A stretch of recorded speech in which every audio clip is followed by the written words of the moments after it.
سیدنا عبداللہ ابن عمر رضی اللہ تعالی عنہما کی مرویات پڑھ رہے ہیں۔ چند ایک روایات تجارت کے حوالے سے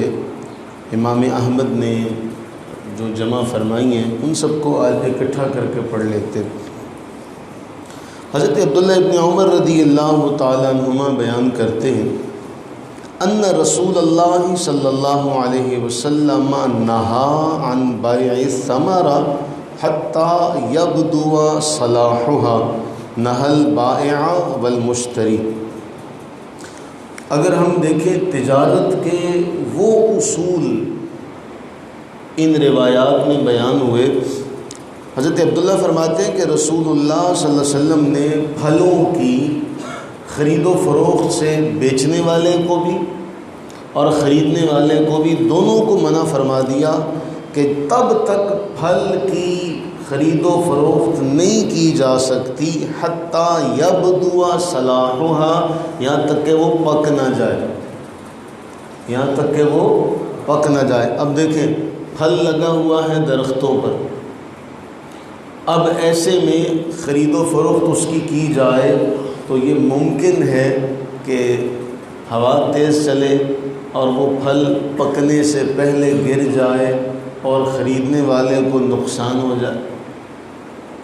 یعنی اس طرح سے پھل کی بیع کہ جس میں یہ پتہ ہو کہ یہ ہو سکتا ہے یہ پکا ہو کر ہم اتار سکیں گے، حاصل کر سکیں گے، نہیں کر سکیں گے۔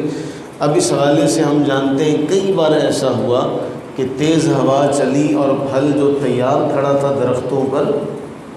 تیار پکنے کے قریب تھا، تیز ہوا چلنے سے وہ سارا کا سارا کیا ہوا، زمین پر آ رہا اور خریدنے والے کو نقصان ہو گیا۔ تو فرمایا نہا عن بیع الثمرہ، جب تک کہ پھل یعنی جب بیچا جو جا رہا ہے، یعنی جس چیز کی خرید و فروخت کی جا رہی ہے، جب تک وہ شے اس کے اندر وہ صلاحیت نہ پائی جائے اس وقت تک اس شے کی قیمت نہیں وصول کی جا سکتی۔ یعنی پھل ابھی کچا ہے اور قیمت جو ہے وہ پکے ہوئے کی وصول کر لی جائے تو اس سے اللہ کے نبی علیہ الصلوۃ والتسلیم نے منع فرمایا۔ پھر اس سے اگلی جو روایت بیان کی امام احمد نے،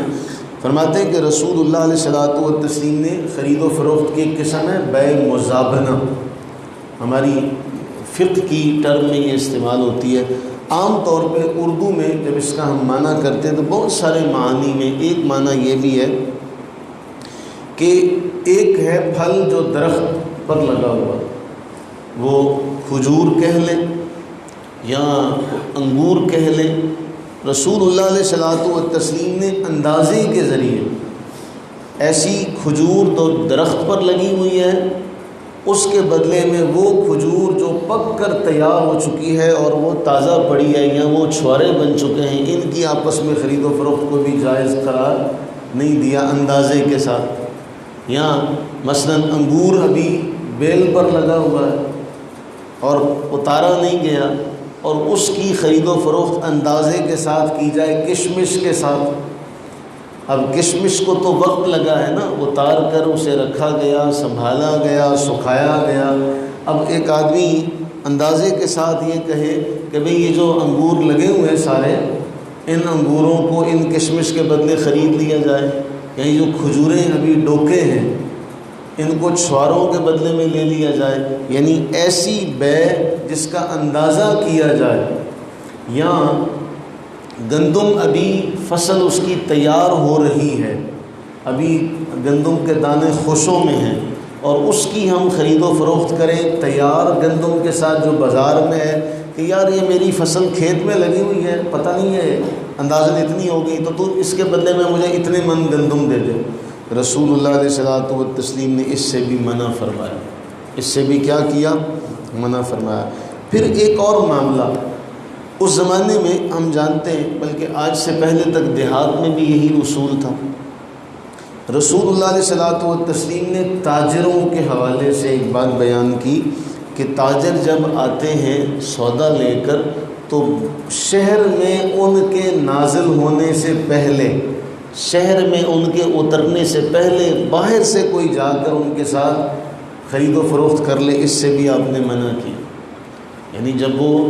بازار میں اپنا سامان رکھ لیں گے اس کے بعد وہ اپنا ریٹ جو ہے وہ طے کریں گے۔ اب ایک آدمی جو ہے باہر سے جا کر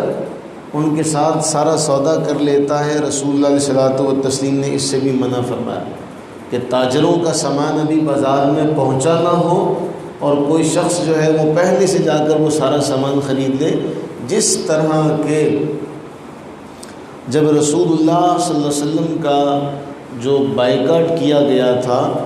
اس میں شیب ابی طالب میں یہ لوگ تھے، تو کفار کیا کرتے کہ جو بازار مکہ میں جو تاجر آنے والے تھے تو باہر سے جا کر ان سے پہلے سے چیزیں خرید لیتے، اور پھر کیا ہوتا، ایک آدمی جب ان تاجروں سے جو فیصل آباد میں آنے والے ہیں، فیصل آباد کی منڈی میں آنے والے ہیں، زید ان سے جا کر پہلے سے سامان خرید لیتا، تو اب جو بیچا جائے گا وہ زید کی من مانی قیمت ہوگی۔ اس لیے بازار میں سامان پہنچنے سے پہلے ان تاجروں سے سامان خریدنے کو بھی اللہ کے نبی علیہ السلام نے منع فرمایا۔ پھر ایک بے ہوتی ہے، اسے کہتے ہیں نجش، اس کو عام طور پہ کہا جاتا ہے دھوکے کی بے۔ وہ اس کی تعریف ہمارے فقہا کرتے ہیں، جس طرح بولی لگائی جاتی ہے۔ عرب میں تو اس طرح ہوتا رہا ایک عرصے تک، یہاں بھی منڈیوں میں اس طرح ہوتا ہے کہ ایک آدمی جو سامان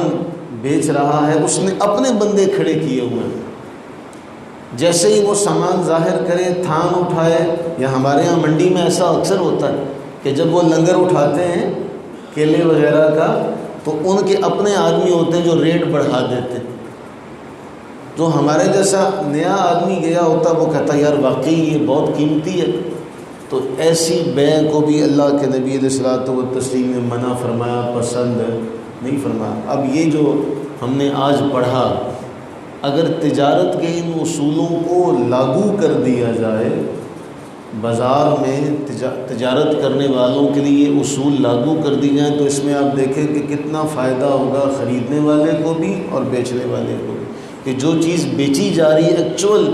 وہ وہی چیز ہوگی جو بیچی جا رہی ہے، جبکہ ہمارے یہاں ایسا نہیں ہوتا، چیز کچھ اور ہوتی ہے، دکھائی کچھ اور جاتی ہے، بیچی کچھ اور جاتی ہے، پیسے کسی اور شے کے لیے جاتے ہیں، دی کچھ اور جاتی ہے۔ اللہ سے دعا کریں کہ باری تعالیٰ اپنی رحمت کے صدقہ ہماری جو تجارتی منڈیاں ہیں اللہ تعالیٰ ان میں اسلامی تعلیمات جو ہے ان کا بول بالا فرمائے، آمین ثم آمین۔